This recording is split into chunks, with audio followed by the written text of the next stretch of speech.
ساتھ کچھ رکعتیں رہ گئی ہوں تو پوچھ رہے ہیں کہ باقی نماز کیسے پڑھے گا. تو پہلی بات تو یہ کہ امام کا جو آخری قاعدہ ہوگا جس میں امام اتحیات بھی پڑھتا ہے، درود شریف اور دعا بھی، تو جس کی رکعتیں نکل گئی ہوں وہ اتحیات پڑھ کے خاموش ہو جائے، آگے درود شریف اور دعا نہ پڑھے. پھر امام صاحب جب سلام پھیرے تو جب دوسرا سلام پھیرنے لگے تو یہ اللہ اکبر کہہ کے کھڑا ہو جائے، اس کے بعد یہ ثنا پڑھے، پھر اعوذ باللہ من الشیطان الرجیم پڑھے، پھر بسم اللہ الرحمن الرحیم پڑھے، پھر سورہ فاتحہ پڑھے، پھر سورت ملائے. پھر اگر یہ رکعت تھی 4 رکعتوں والی نماز، اور یہ نماز جو امام کے ساتھ اس نے پڑھی ہے 4 رکعتوں والی نماز ہے، اور اس کی 1 رکعت رہ گئی ہے، تو یہ سمپل رکوع کرے گا، رکوع کے بعد قومہ میں جائے گا، پھر 2 سجدے کرے گا اور اتحیات پڑھے گا، اتحیات کے بعد درود شریف دعا پڑھ کے دونوں طرف سلام پھر لے گا اور نماز ختم ہو گئی اس کی. یعنی 1 رکعت اگر رہ گئی ہو کسی کی، چاہے یہ 4 رکعت والی نماز ہو، 3 والی نماز ہو، 2 رکعت والی نماز ہو، 1 رکعت اگر کسی کی رہ گئی ہو تو یہ کرنا پڑے گا. 2 رکعت اگر رہ گئی ہیں اور نماز ہے 4 رکعتوں والی تو بھی سمپل، جب امام سلام پھیرے گا یہ کھڑا ہو کے ثنا پڑھے گا، اعوذ باللہ بسم اللہ کر کے سورہ فاتحہ کے بعد سورت ملائی، پھر رکوع سجدہ کرنے کے بعد دوبارہ کھڑا ہو جائے سیدھا، پھر سورہ فاتحہ پڑھے، بسم اللہ الرحمن الرحیم پڑھے، پھر سورہ فاتحہ پڑھے، پھر بسم اللہ پڑھ کے سورت ملائے، پھر رکوع کرے اور آخر میں اتحیات درود شریف دعا پڑھ کے سلام پھیر لے. یہ اس کی حالت بتا رہا ہوں جو 2 رکعتیں رہ گئی ہوں کسی کی. اور اگر کسی کی 3 رکعتیں رہ گئی ہوں تو پھر یہاں تھوڑا سا ٹیکنیکل، عام لوگوں کو پتہ نہیں ہے تو اس میں تھوڑا سا لوگ الجھ جاتے ہیں. اس کو خوب اچھی طرح سمجھیں کہ اگر کسی کی امام کے پیچھے 3 رکعتیں رہ گئی ہوں تو یاد رکھیں امام نے یا تو 3 فرض پڑھے ہوں گے یا 4 فرض.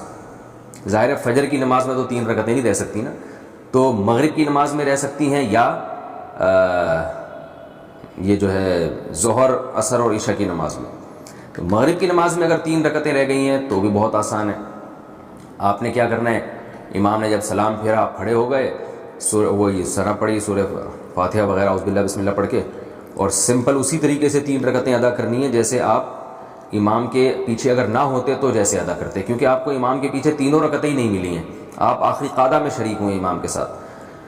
لیکن 4 رکعتوں والی نماز اگر موجود ہے، یعنی 4 رکعتوں والی نماز میں آپ کی 3 رکعتیں نکل گئی ہیں تو خوب اچھی طرح سمجھیں، یعنی آپ امام کے ساتھ صرف آخری رکعت میں شریک ہوئے.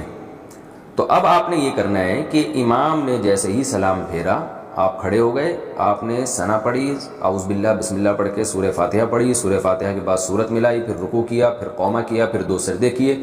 اب 2 سجدوں کے بعد آپ کو اختیار ہے، چاہے تو اتحیات میں بیٹھ جائیں اور چاہے تو سیدھا کھڑے ہو جائیں، اتحیات چھوڑ دیں. اگر آپ اتحیات میں بیٹھ گئے تو پھر آپ اتحیات پڑھیں،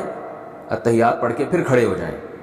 پھر کھڑے ہونے کے بعد سورہ فاتحہ پڑھیں اور ساتھ میں سورت بھی ملائیں، کیونکہ یہ آپ کی دوسری رکعت ہے اور دوسری رکعت میں سورت بھی ملانی پڑتی ہے. سورت ملائیں، رکوع سجدہ کریں، رکوع سجدے کے بعد پھر دوبارہ کھڑے ہو جائیں، کیونکہ قاعدہ آپ پہلے ہی سے کر چکے ہیں. تو اب آپ دوبارہ کھڑے ہو جائیں، دوبارہ یہ آپ کی آخری رکعت ہے،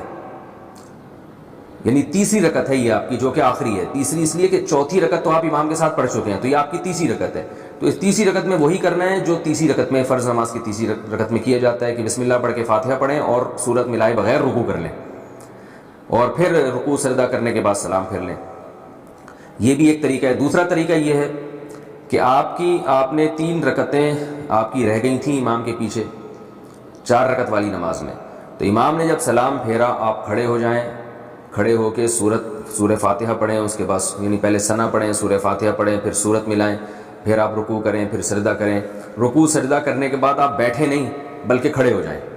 یہ طریقہ بھی جائز ہے. اور جب آپ کھڑے ہو گئے تو پھر آپ نے پھر سورہ فاتحہ پڑھی، پھر سورت ملائی، اس کے بعد پھر آپ رکوع سجدہ کر کے اب آپ بیٹھنا پڑے گا آپ کو، کیونکہ اس سے پہلے والی رکعت میں آپ نے قاعدہ نہیں کیا. تو آپ بیٹھ کے سورہ اتحیات پڑھیں، یعنی اتحیات للہ والصلوات والطیبات، یہ مکمل کرنے کے بعد پھر آپ دوبارہ کھڑے ہو جائیں، اور کھڑے ہونے کے بعد آپ نے سورہ فاتحہ پڑھی اور سورت نہیں ملائیں، پھر اس طرح رکوع سجدہ کر کے اپنی نماز کو کمپلیٹ کریں. امید ہے سمجھ میں آ گیا ہوگا، نہیں آ گیا ہوگا تو پھر دوبارہ رابطہ کریں انشاءاللہ.